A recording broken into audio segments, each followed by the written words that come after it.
Welcome to Inside the Investigation. In this episode, I will talk about suspect identification.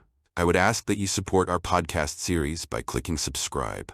To understand every part of the investigation process, coercive interrogation, as well as flawed witness and victim interviews by law enforcement, check out all the episodes on this podcast. If you have questions about a case, please feel free to call our expert Brian Leslie at the number on the screen, or go to our website also on the screen. Just be aware we cannot provide legal advice as we are an expert service.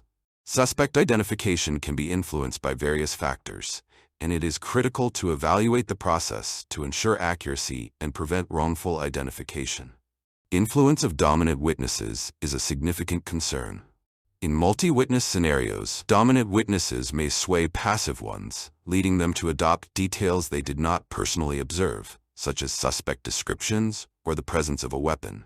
Passive witnesses may doubt their own observations during traumatic events and be convinced by dominant witnesses to change their accounts. Suggestive questioning by police also poses a risk. Officers may use specific language or provide crime details during interviews that steer witnesses toward identifying a particular suspect. For example, questions like, "Was the suspect wearing a red shirt?" can implant details that the witness did not originally recall. Photo lineups represent another area where wrongful identification can occur. Manipulated lineups, such as including only one photo that matches the witness's description, or failing to disclose exculpatory information about other individuals, can lead to misidentification.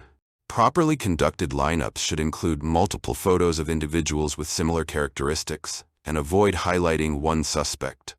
Moreover, the non-vetting of witnesses by police can result in flawed identifications. When authorities fail to assess witness credibility or challenge inconsistencies in their accounts, the reliability of the identification process is compromised.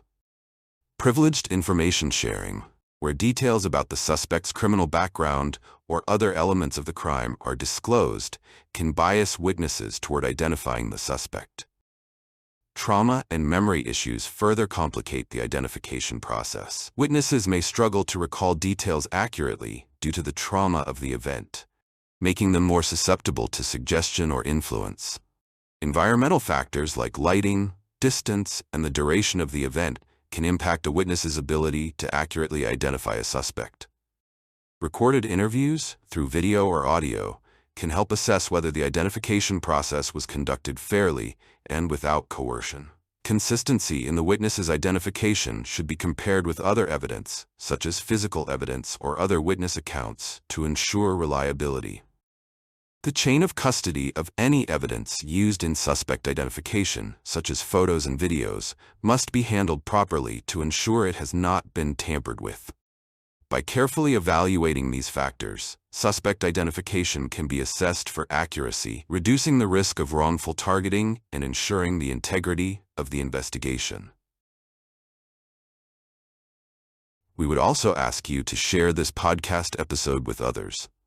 If you have questions about a case, please feel free to call our expert Brian Leslie at the number on the screen.